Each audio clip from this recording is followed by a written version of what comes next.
নমস্কার দর্শক বন্ধু, আমি জ্যোতিষ শতান্ত্রিক শ্রী অনায় শাস্ত্রী। আজকে 15 তারিখ, অর্থাৎ মে মাসের 15 তারিখ। আজকে রাশিফলটা আলোচনা করছি। 15/5/2025 রাশিফল 2025। এইটা আজকে দিনটা হচ্ছে বৃহস্পতিবার দিনের রাশিফলটা আলোচনা করছি। মেষ রাশি হচ্ছে কোনো উঁচু স্থান থেকে পড়ে যাওয়ার সম্ভাবনা আছে বা উঁচু স্থান থেকে বিপদ সম্ভাবনা দেখাচ্ছে, এটা একটু সাবধানে থাকবেন। বৃষ রাশির ক্ষেত্রে শারীরিক কষ্টের যদি কেউ থাকেন, সেখানে কর্মের বিচ্যুতি বা কর্মহীনতা চলে আসবে। মিথুন রাশির ক্ষেত্রে কর্মে উন্নতির যোগ রয়েছে, খুবই শুভ যোগ। এটা একটু মাথায় রাখবেন যে কর্মে উন্নতির যোগ অবশ্যই আছে আজকের দিনে। কর্কট রাশির ক্ষেত্রে আপনারা আপনাদের ব্যবহারের জন্য পারিবারিক কোনো সুমিলন বা পারিবারিক আত্মীয়তা বা পরিবারের খুশি বজায় হতে পারে। এরপর আসছি সিংহ রাশি। কোনো দুর্ঘটনা থেকে সাবধানে থাকবেন। আজকের দিনে কোনো দুর্ঘটনা আপনাকে আসতে পারে বা দুর্ঘটনা আপনার জীবনে সেটা খুব খারাপ হয়ে দাঁড়াবে। কন্যা রাশির একাধিক পথে একাধিকভাবে ইনকাম বা ইনকামের ব্যবস্থা বা কেউ যদি চাকরি করেন, চাকরিতে ইনকাম পাবেন, বা ব্যবসা করলে সেখানেও ইনকাম পাবেন।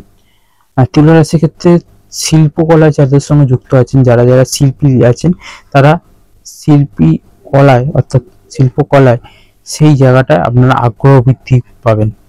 বৃশ্চিক রাশির ক্ষেত্রে রক্তের চাপের ব্যাপারে সাবধান থাকবেন। রক্তজনিত যে কোনো সমস্যা বা রক্ত নিয়ে যে সমস্যা আছে সেগুলো থেকে সাবধানে থাকবেন।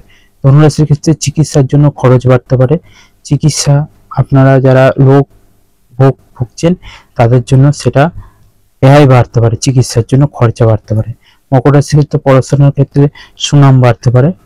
পড়াশোনা অবশ্যই আপনাদের সঠিকভাবে করুন, অবশ্যই সুনাম বৃদ্ধি পাবে। আর কুম্ভ রাশির ক্ষেত্রে কুসঙ্গ থেকে দূরে থাকাই ভালো। আপনি যদি কেউ কুসঙ্গে পড়ে আছেন, সেখান থেকে আপনারা সাইড হয়ে যান বা সেখান থেকে সরে আসুন, সেটাই ভালো হবে। মীন রাশির ক্ষেত্রে হচ্ছে বাতের যন্ত্রণা, যাদের বাত নিয়ে ব্যথা বেদনা আছে, সেই যন্ত্রণা বাড়তে পারে বা সেই যন্ত্রণার কারণে আপনাদের ক্ষতির দিকটা দেখাচ্ছে। এটা আজকে রাশিফলটা এখানেই শেষ করছি। আপনারা যে কোনো সমস্যার জন্য অবশ্যই যোগাযোগ করুন এবং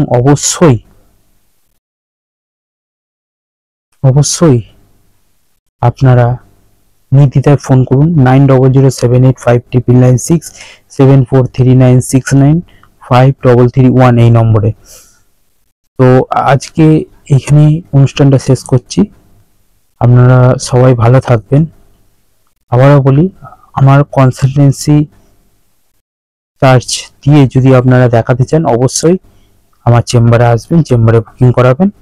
সেখানে কনসালটেন্সি চার্জ আমার নেওয়া হয় এবং অনলাইনেও অবশ্যই ব্যবস্থা আছে এবং ডাকযোগের মাধ্যমেও প্রতিকারের ব্যবস্থা আছে।